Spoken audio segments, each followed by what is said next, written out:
मानव अंग की तस्करी जबरदस्त हो रही है अभी, क्योंकि कोरोना वायरस के अंदर आपको लाश देते ही नहीं। कोई भी डॉक्टर कभी भी कह देता है कि आपका मरीज मर गया। पटना की कई ऐसी घटनाएं आई हैं सामने। पूरे देश के अंदर कई जगह, बॉम्बे, महाराष्ट्र, हरियाणा, दिल्ली, गुजरात, ऐसा कोई शहर नहीं है जहां से यह ना आया हो कि फलाने जगह सही सलामत आदमी था और कुछ देर बाद डॉक्टर ने कह दिया मर गया, और उसके बाद जब परिजनों ने हल्ला किया, दबाव बनाया, तब उसकी लाश दिखाई जाती है।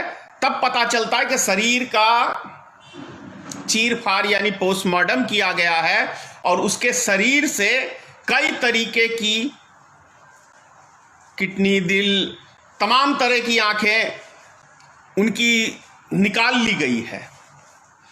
तो एक कोरोना वायरस के नाम पे आपको ऐसा नहीं लग रहा है कि पूरे देश के अंदर मानव तस्कर ज्यादा बढ़ गए हैं भारतीय जनता पार्टी के शासन काल में? और हो ना हो इसका यदि मैं मास्टरमाइंड भारतीय जनता पार्टी को कहूं तो कोई बुरा नहीं होगा। अगर यदि मैं भारतीय जनता पार्टी की सरकार में ये काम बड़ी आसानी से पूरे देश में फल फूल रहा है और भारतीय जनता पार्टी की सरकार बैठ के तमाशा मौन व्रत धारण करे हुए है, तो इसका मतलब सीधा कह रहा हूं कि डायरेक्ट प्रधानमंत्री का इसमें हाथ है। जैसे कि पुलवामा हमले के अंदर प्रधानमंत्री चुनाव जीतने के लिए हाथ था, उसी तरीके से ये मानव तस्करी जो हो रहा है, कहां जा रहा है और कैसे हो रहा है ये, और आज तक इसके ऊपर जांच क्यों नहीं बैठी है? इसका मतलब दाल में काला है ना। कहीं कोई गोदी मीडिया में इस चीज का खबर नहीं आता है। क्यों नहीं आता है? दाल में कुछ काली है ना। कोरोना वायरस है ही नहीं, मैं आपको दावे से कह रहा हूं, है ही नहीं। कोरोना वायरस की आड़ में देश की एक एक हमारी संपत्ति को बेचना था। ये बहुत बड़ा षड्यंत्र था।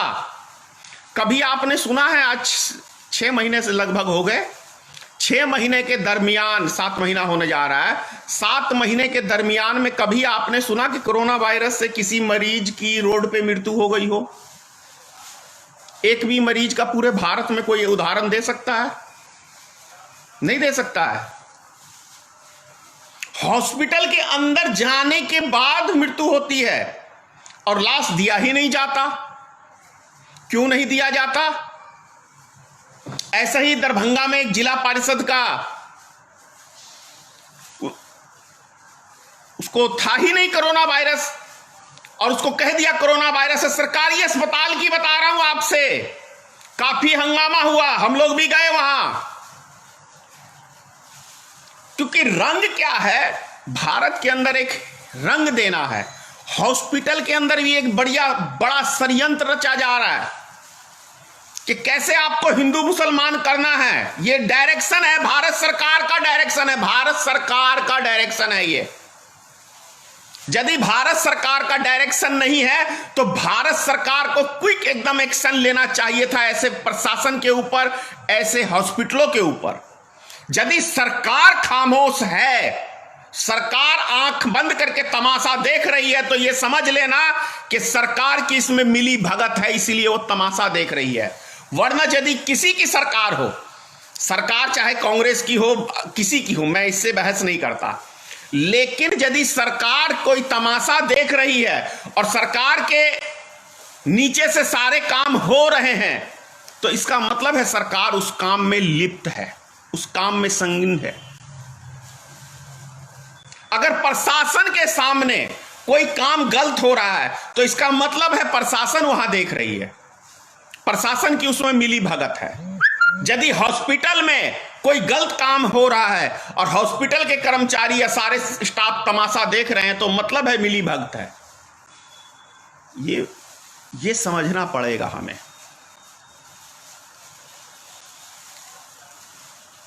क्या हो गया है समझ में नहीं आ रहा, कहाँ ले जा रहे हैं श्रीमान नरेंद्र मोदी जी देश को। भाई इससे बढ़कर जोकर तो मैंने अपनी लाइफ में क्या नहीं देखा है। जोकर क्या कहें, जोकर कहें, नपुंसक कहें, कोई शब्द ही नहीं है नरेंद्र मोदी के लिए, कोई शब्द नहीं है। जितनी भी निंदा करें नरेंद्र मोदी की हम उतनी कम है।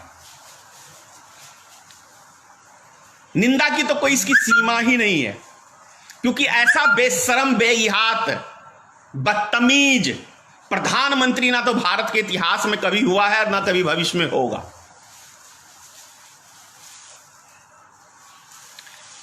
एक अजीब किस्म का नचनिया, नाचने वाला, फिल्म का एक्टर, जैसे फिल्म का एक्टर नाचते नाचते देश की वो पब्लिक को मनोरंजन करते करते खुश कर देता है ना, पब्लिक दबा दबा के तालियां मारती है, तो वही है भारत का प्रधानमंत्री। एक नचनिया है, इसने अपने नाच से देश की जनता का मनोरंजन किया। देश की जनता ने दे ताली मारा, वाह वाह वाह क्या प्रधानमंत्री जी ने।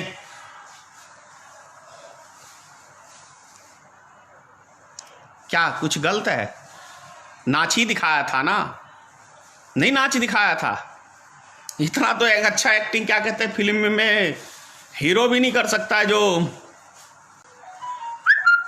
श्रीमान नरेंद्र मोदी ने देश की जनता को किया। क्या रखा देश को? 5 सैनिक को किडनैप कर लिया चाइना ने अभी 2 दिन पहले। कितने समाचारों पे दिख रहा है। वो जी न्यूज वाले की गुलामी करते हो अंधभक्तों, उससे बोलो कि देश की सच्चाई क्यों नहीं दिखा रहे। 1962 के युद्ध का वो दिखा रहे थे, क्या कहते हैं वो कवर चाइना का, कि हमारे सैनिकों ने, ये देश की मीडिया आपको दिखा रही है। अफवाह उड़ाना हो तो मिल जाओ गोदी मीडिया के साथ, देश की जनता को गुमराह करना हो तो मिल जाओ गोदी मीडिया के साथ, बदतमीज किस्म का इंसान यदि बनना हो तो भारतीय जनता पार्टी में चले जाओ। नए नए तरीके के गाली गलौच माँ बहनों की सीखनी हो भगवान की फोटो लगा के, तो चले जाओ भारतीय जनता पार्टी के पास। और यदि देश के अंदर आतंक फैलाना है तो चले जाओ आरएसएस संगठन में। कैसे देश में बम फोड़ा जाता है, कैसे देश में दंगे फसाद कराए जाते हैं, वो संपर्क करो आरएसएस मोहन भागवत से। और यदि मुसलमानों के प्रति नफरत फैला के और मुसलमानों को दामाद बनाना है तो बड़े नेता बन जाओ आरएसएस के। हिंदुस्तान के टॉप क्लास के जो बड़े बड़े नेता हैं भारतीय जनता पार्टी और आरएसएस के, वो हैं दामाद बनाए हुए मुसलमानों को। और यहां पे इन बेचारे गरीब मजदूरों को समझाते हैं कि भैया तुम मुसलमान से नफरत करो, और हम इसको दामाद बना के अपना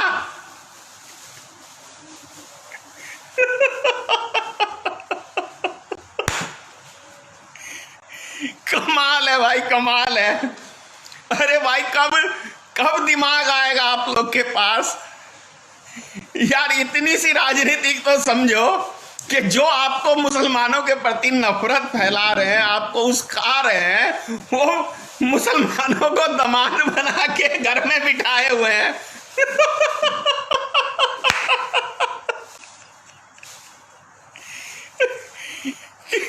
क्या हो गया भारत की जनता को भाई, क्या हो गया बताओ आप।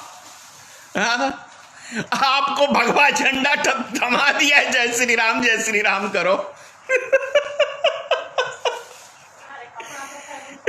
ठीक है, जय श्री राम हमारी आस्था का चीज है, लेकिन किसी के प्रति नफरत पैदा करना, उनसे पूछो ना यार तुम अपना दामाद क्यों बनाते हो। हमको तो बोलते हो कि तुम लड़ो जाके, उनसे नफरत करो और तुम उसको अपना दामाद बना के सर पे बिठा के भाजपा के राष्ट्रीय प्रवक्ता सब बनाए हुए हो। क्या इस बात का कोई जवाब है आप लोग के पास?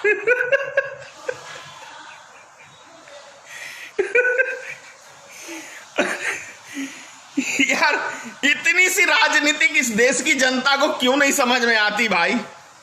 देखो, जितने भी नेता हैं हिंदुस्तान के, चाहे वो विपक्ष के हो चाहे सत्ता में हो, जितने की शादी ब्याह होता है ना, सब उसके यहां एक दूसरे के यहां जाते हैं कि नहीं जाते हैं, वो उसको गिफ्ट करता है, वो उसको गिफ्ट करता है कि नहीं करता है।